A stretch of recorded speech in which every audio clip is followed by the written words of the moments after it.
Naglimas tayo ng ano, hinuhukay sa ano, sa tabi ng ano, septic tank.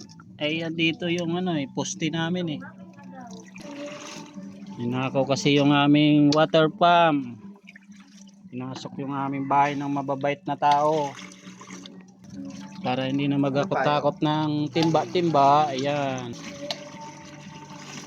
May butas sa gitna yun.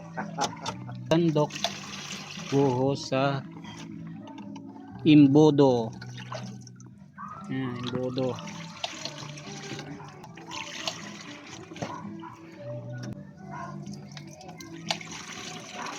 Yung forma namin, no. Yun.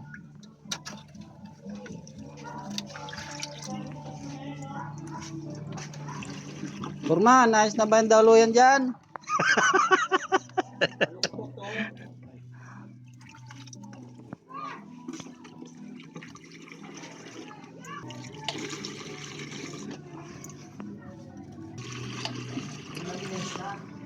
Wala pa siya, kaya